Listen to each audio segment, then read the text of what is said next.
Entonces, ¿qué hago? Como miro para allá y me hablo de música.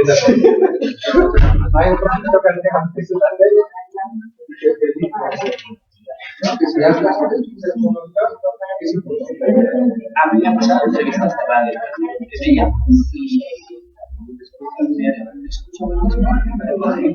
creo que se ha hecho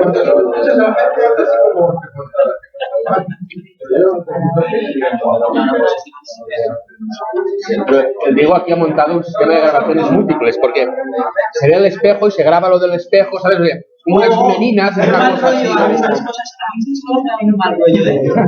Claro, ahí hay un tema, ¿eh? A ver, aquí... Madre mía. El reflejo de la realidad, tal, ¿no? Se va a dar de sí.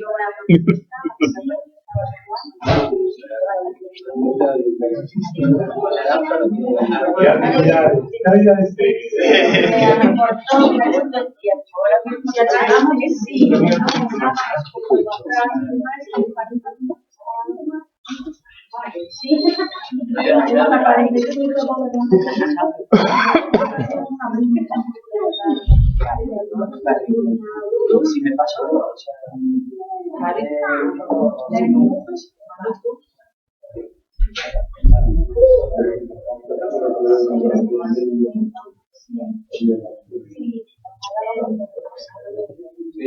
Sí, a ver, varias cocinas aquí, porque como para tu programa, ¿no? La gestión de tu programa.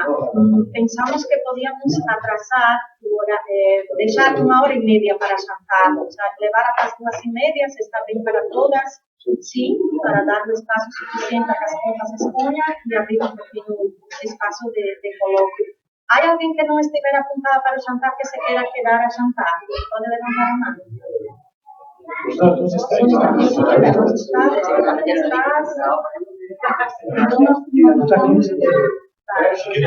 Serían 3 más 3 más 5 personas.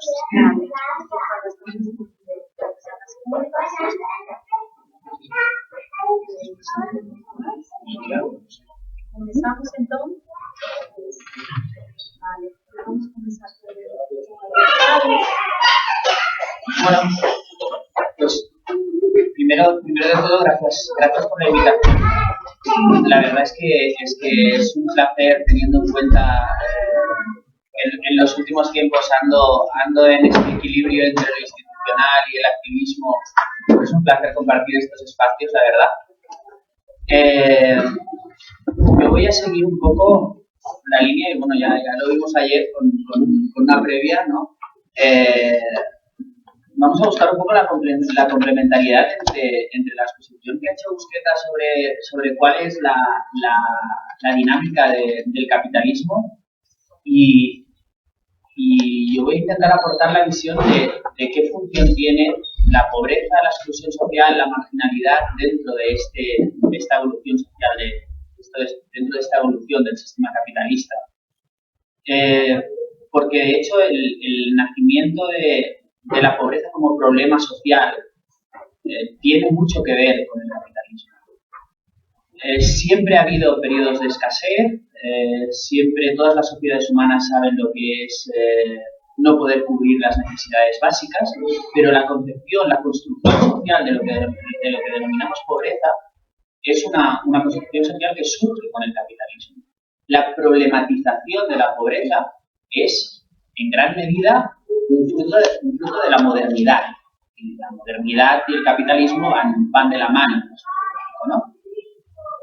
¿Por qué digo que la problematización de la pobreza surge con el capitalismo? Voy a simplificarlo mucho por el tiempo que tenemos. Al final yo todo esto lo explico a veces en la universidad en una asignatura entera. Por eso es muy conveniente que me aviséis cuando quede poco tiempo, porque esto puede ser interminable, ¿no? En las sociedades feudales, en las sociedades del antiguo régimen, la pobreza, sobre todo la pobreza urbana, tenía mucho que ver con aquellas personas que no tenían la capacidad para relacionarse con el sistema productivo y con la tierra de un modo que les diera suficiente pues, para vivir. Y con aquellas personas que se quedaban aisladas de lo que sería el entramado de apoyo social familiar y no podían satisfacer sus necesidades básicas por ellas mismas, ¿no? Cuando hablamos de pobreza urbana en el feudalismo hablamos de mendigos, lisiados, tullidos, todo entre comillas, evidentemente, de personas que viven de la caridad. Y viven de la caridad en un momento en el que esta pobreza urbana tiene una función social muy clara. La función social de la pobreza urbana en un momento de régimen teocrático es expiar los pecados de la gente integrada y de la gente o del buen cristiano, ¿no? Por lo tanto, tener alrededor de las iglesias personas mendigando era casi un hecho normalizado en todas las ciudades europeas del antiguo régimen, un hecho normalizado que además era casi deseable, porque de lo que se trataba era de tener la oportunidad de echarles la moneda y con eso expiar los pecados. ¿Cuándo cambia, cuándo se problematiza la pobreza en las ciudades europeas? Se problematiza con la industrialización, se problematiza con la modernidad y con los inicios del capitalismo mercantil e industrial, ¿vale? No voy a entrar en los detalles, pero ¿qué problema genera tener a los pobres, entre comillas, en las ciudades del primer capitalismo industrial? Pues genera un problema ideológico, el sustento del disciplinamiento del campesinado y de las clases populares a la disciplina de la fábrica. Porque si hay personas que pueden vivir de la caridad, ya sea caridad institucionalizada, ya sea caridad individual, ¿para qué van a someterse a las condiciones de vida de los obreros y de las obreras de la primera industrialización?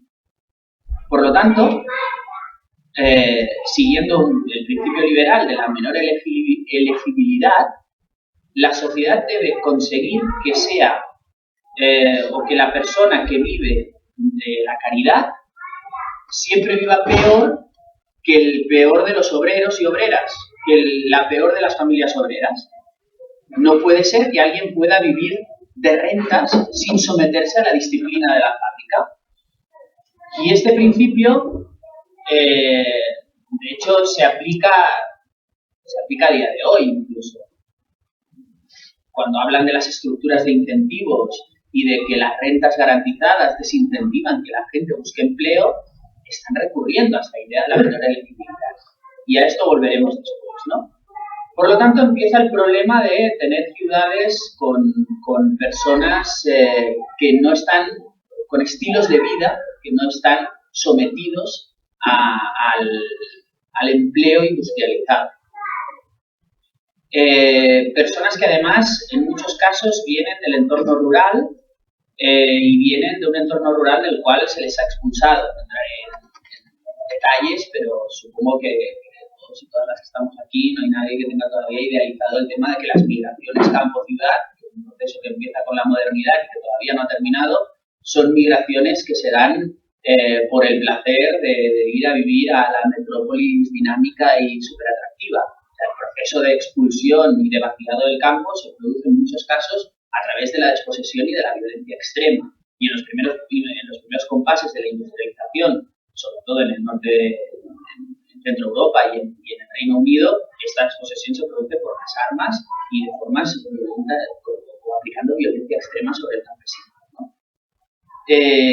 Esta gente que llega a la ciudad y se establece en infraviviendas o se establece directamente en la calle es gente que pues, se disciplina como obrero industrial o directamente pasa a engrosar las filas de los desviados sociales, de aquellos que debemos integrar a esta disciplina de la fábrica, ¿no?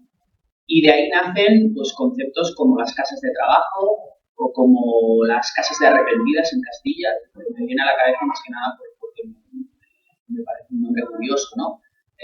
Las redadas en las ciudades de la época de las monarquías absolutas y de la primera industrialización que se hacen para encerrar a los mendigos o a las prostitutas de la calle en casas de trabajo. en lugares donde a través de la oración y de la disciplina del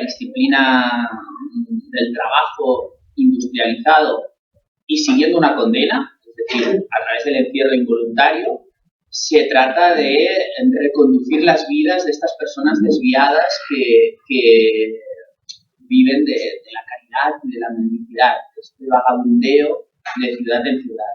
O sea, que se establecen este tipo de redadas, este tipo de encierros y se institucionalizan de forma que se confunde la intervención social, una intervención social destinada a eso, a reconducir vidas y a mostrar que el trabajo dignifica, se confunde con la condena. Cosa que también podemos recuperar más adelante para hablar de la actualidad y de las formas de disciplinamiento actuales, ¿no? Esta problematización de la pobreza es continua, incluso no tiene un paréntesis claro en la época de los estados del bienestar. Cuando en el periodo de la segunda posguerra mundial se opta por la expansión de la mejora de las condiciones de vida de las clases populares, por convertir a las clases populares en consumidoras, para reconvertir este capitalismo, para conseguir dar una nueva vitalidad al capitalismo, se genera una estructura de protección social que ciertamente reduce las situaciones de pobreza, reduce las situaciones de pobreza extrema, pero que no erradica la pobreza en absoluto. A pesar de que en el ADN discursivo del estado del bienestar existe la idea de que hay que erradicar la pobreza, los estados del bienestar occidentales jamás erradican las situaciones de pobreza extrema y jamás erradican la exclusión social y las situaciones de marginalidad. Pero frente a la construcción de unos proyectos que se asumen como proyectos de masas y que se asumen como proyectos de construcción de grandes clases medias, ¿cómo explicamos la persistencia de situaciones de pobreza y de marginalidad? Las explicaciones conservadoras nos llevan a las sociologías de las infraclases, de las subculturas de clase. Y ahí encontramos todas las explicaciones, en el caso gringo, en el caso norteamericano, toda la explicación de la individualización de los problemas sociales, de la adscripción de las personas que no encuentran su encaje dentro del sistema o de un sistema tan bien trabado y que realmente para el que quiere un empleo y el sueño americano es posible, ¿no? Pues la persona que no consigue ese sueño americano debe ser que no quiere un empleo. Y ahí empezamos con la historia de la vagancia, o recuperamos la historia de la vagancia de los pobres, ¿no? Entre comillas, de la falta de adaptación a la ética del trabajo. Y recuperamos un discurso desde la socialdemocracia, desde los estados del bienestar, se recupera el discurso liberal de la ética del trabajo. La ética del trabajo que empieza a ser promulgada ya en los primeros compases de la modernidad, desde los púlpitos religiosos. La ética del trabajo que impone la máxima de que es el trabajo el que dignifica. Y siempre, que se me entienda correctamente, estoy hablando no de trabajo, sino de empleo.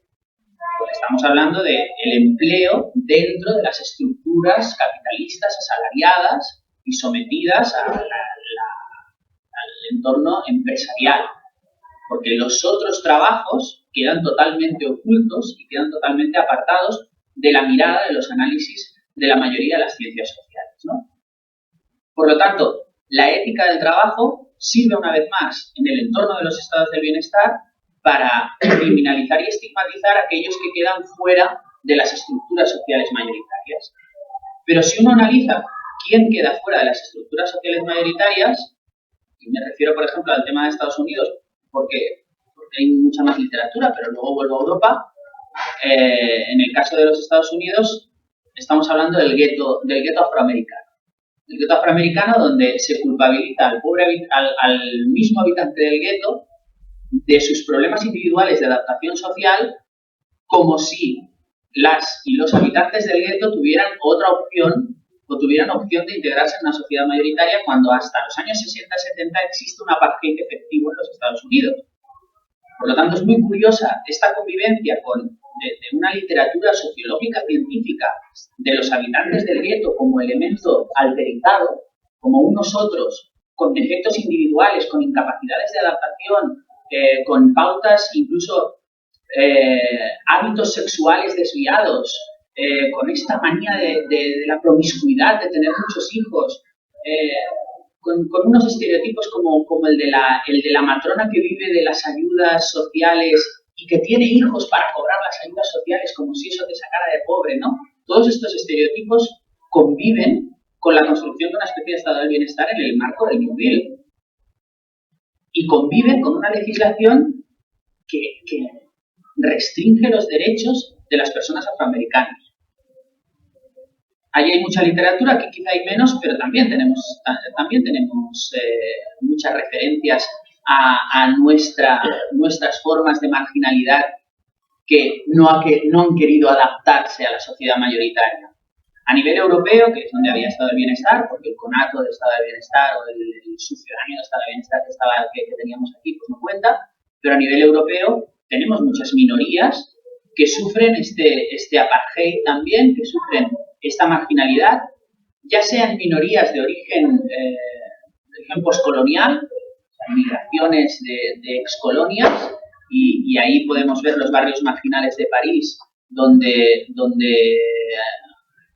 tenemos o vemos el resultado del destrozo colonial en forma de personas que migran a buscarse la vida a la metrópolis, y donde encontramos que se mezclan la clase obrera autóctona con los nuevos o los recién llegados durante los años 60 y 70 del norte de África, a los cuales se les atribuyen unas costumbres que no se adaptan a la ética del trabajo de la República, ¿no?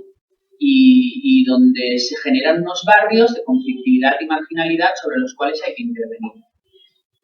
En nuestro caso, ¿quiénes son los que no se han adaptado nunca a la forma de vivir aceptada por la sociedad mayoritaria? El pueblo gitano. El gitano, todo el mundo sabe que no quiere trabajar, que prefiere vivir de otras cosas, que además es nómada, que como los tengas de vecinos vas a ver, porque creen que en un piso pueden hacer lo mismo que en medio de un descampado y tal, desconociendo que el pueblo gitano está inmerso está intrincado en nuestro funcionamiento social de formas múltiples, con costumbres múltiples y en algunas ocasiones con total discreción y en otras siguiendo o sufriendo por un lado la discriminación y por el otro las estrategias de disciplinamiento de la sociedad mayoritaria, ¿no? Y a los cuales se les atribuyen pues esos defectos individuales, defectos que no tienen nada que ver con la estructura de unos estados del bienestar que son la solución a todos los problemas de pobreza, o que deberían haber sido la solución a todos los problemas de pobreza. Con lo cual, yo desde la perspectiva de la empatía con los márgenes, con la marginalidad, con aquellas que han sufrido la pobreza cuando había algo parecido a un estado del bienestar, cuando España iba bien, cuando la economía iba bien, no puedo dejar de pensar que siempre el capitalismo vestido de la forma que lo vistamos siempre tiene su porción de marginalidad a la cual maltrata de formas muy agresivas y muy violentas, ¿no? Pero en este contexto además nos encontramos con que a partir de un determinado momento, a partir de una determinada adaptación de este capitalismo, a partir de la imposición del proyecto neoliberal, aparece lo que llamamos la nueva pobreza. Porque la nueva pobreza tiene poco que ver con este detonante de crisis financiera del 2007.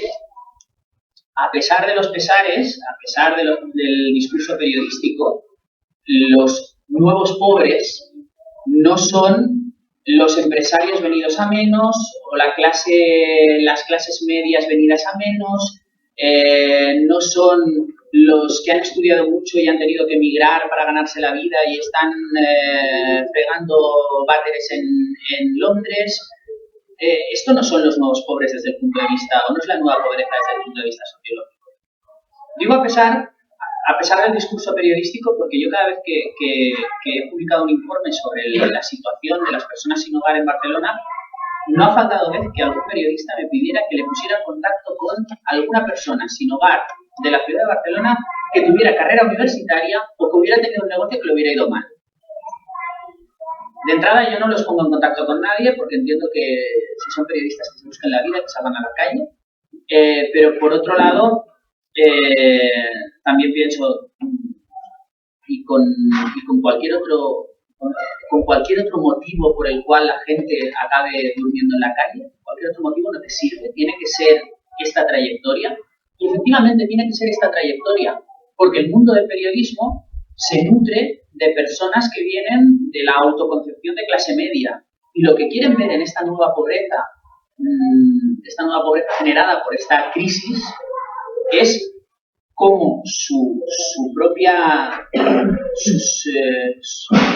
análogos, sus personas con las que comparten estilos de vida, pueden haber acabado en esta situación. Y estos son los nuevos pobres, porque son gente como yo que ha acabado así. Pero es que los otros son otros. Ya vienen de una trayectoria mucho más larga de pobreza, de marginalidad, casi buscada, porque es que ya no tenían empleo cuando había, entre comillas, empleo para todos y para todas. Por lo tanto, algo deben haber hecho en sus vidas para acabar de esta forma. Y entonces entramos en esta dicotomía de los nuevos pobres sobre los que hay que tener compasión, que son los nuestros venidos a menos, en el discurso hegemónico, y los pobres de siempre. Los pobres de siempre, que son los que intentan vivir de los subsidios, los que intentan aprovecharse del sistema, los parásitos sociales, los que están al borde de la desviación social o directamente los delincuentes. Y esto encaja muy bien con las formas que el neoliberalismo gesta, o la cara oculta del neoliberalismo gesta para controlar la marginalidad. Si durante la época de los estados del bienestar la hegemonía ideológica nos venía a decir que la pobreza se explicaba porque había gente que se quedaba descolgada por problemas individuales, pero también porque no habían entrado en unas dinámicas de crecimiento económico que parecían imparables, hoy hay conciencia desde todos los sectores de que el propio sistema genera vidas que no sirven, que no son útiles. Ya no solo los que están fuera geográficamente del centro, no, es que además aquí, entre nosotros, hay gente no útil para el funcionamiento del sistema productivo, y esta gente no útil hay que gestionarla de alguna forma, porque su no utilidad también genera descontento. Y este descontento genera rebelión. Por lo tanto, el neoliberalismo asume que no se va a acabar con la pobreza, porque de hecho la pobreza es un subproducto del propio funcionamiento del sistema capitalista, pero que hay que gestionarlo de alguna forma. Y esta es una cara oculta de la que no se habla habitualmente. Pero el proyecto neoliberal, además de todas las características expuestas anteriormente, tiene una gestión propia de la miseria y de las pobrezas. Y esta gestión propia yo intento caracterizarla en tres grandes elementos. El primer elemento es la estigmatización extrema y la criminalización. Y la criminalización que lleva a la penalización, al uso del sistema penal para el control de la marginalidad. Ahí la estrella, el país donde tenemos el espejo y del cual el Estado español es un buen alumno, es Estados Unidos. Estados Unidos ha septuplicado su población penitenciaria desde los años 80 hasta la actualidad. Eso significa que hay 2 millones de personas encarceladas en Estados Unidos. 2 millones de personas, que significa que hay 700 personas encarceladas por cada 100.000 habitantes. Es la tasa más elevada del mundo, cuando no tienen la tasa de delito más elevada del mundo ni de calle.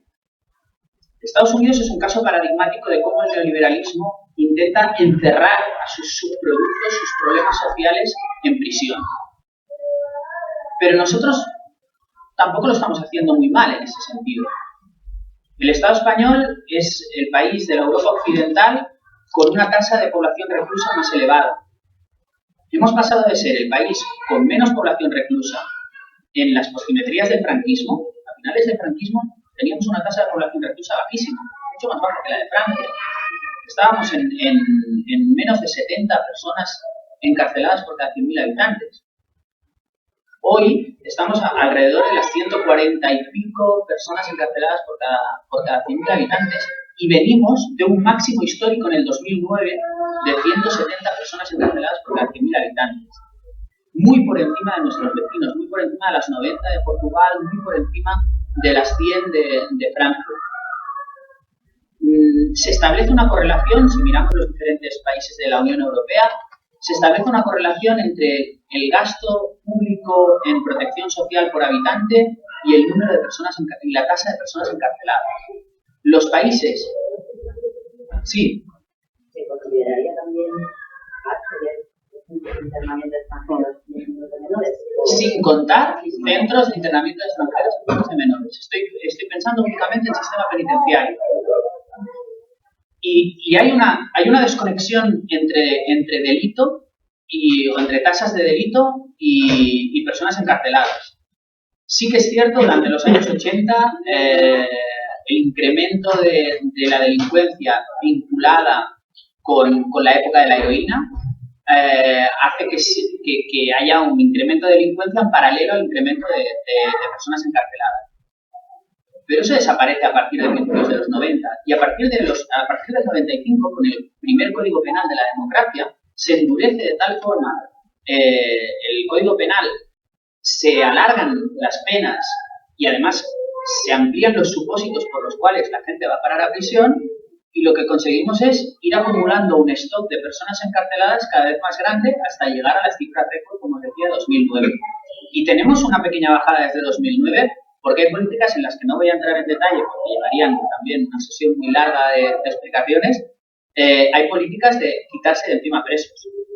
¿Qué presos? Los extranjeros, a los que mandamos a acabar o expulsamos o los mandamos a acabar la condena a su país por un tema puramente presupuestario. Pues hay unas políticas deliberadas de retorno de presos extranjeros. Pero si no fuera por eso, estamos en tasas récord. ¿Esta criminalización tiene que ver con la pobreza? Evidentemente. Los supósitos que llevan a las personas a prisión con mayor... los tipos delictivos que llevan a las personas a prisión tienen que ver mayoritariamente con lo que se ha denominado a nivel global en el mundo de la criminología la lucha contra las drogas. Tenemos a un 36% de la población penitenciaria española en la cárcel por delito contra la salud pública, trapicheos de drogas, y un 20 y pico % por hurtos, robos, muchos de ellos también conectados con temas de drogas. Se ha llegado a estimar que un 70% de nuestra población reclusa tiene relación directa o indirecta con el tema de las drogas. Por contra, cuando hablamos de delitos graves, que son los delitos graves que nos llevan a exacerbar el populismo punitivo, ¿no? a estar en este estado de alerta constante y de competición para ver qué partido político endurece más el Código Penal, etcétera, etcétera, ¿no? Los delitos pues, contra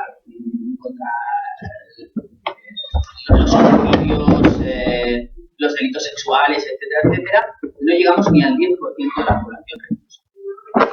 Por lo tanto, tenemos un discurso punitivo centrado en una minoría de los que acaban sufriendo el endurecimiento del Código Penal, que es un Código Penal que al final es la persecución sistemática a los problemas sociales.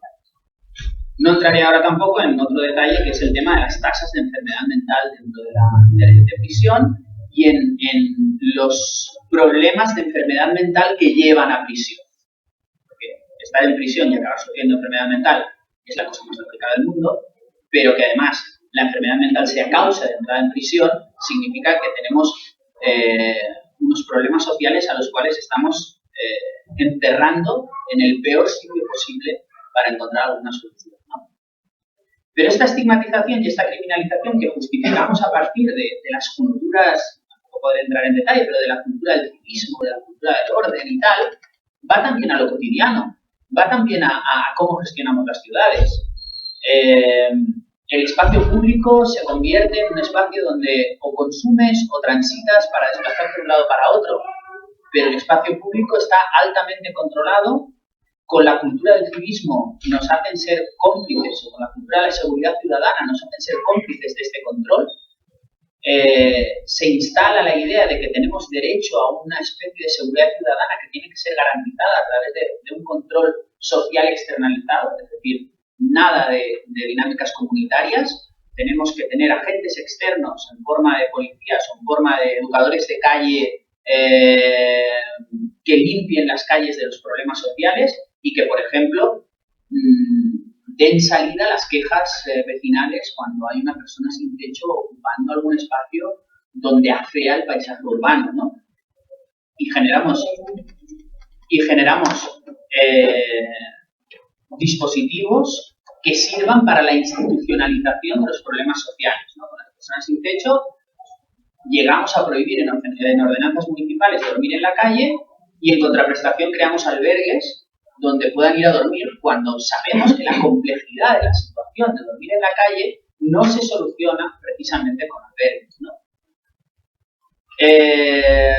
Ponemos o problematizamos otros problemas vinculados a la vida, a las economías de la subsistencia, las economías de subsistencia que a veces pasan por actividades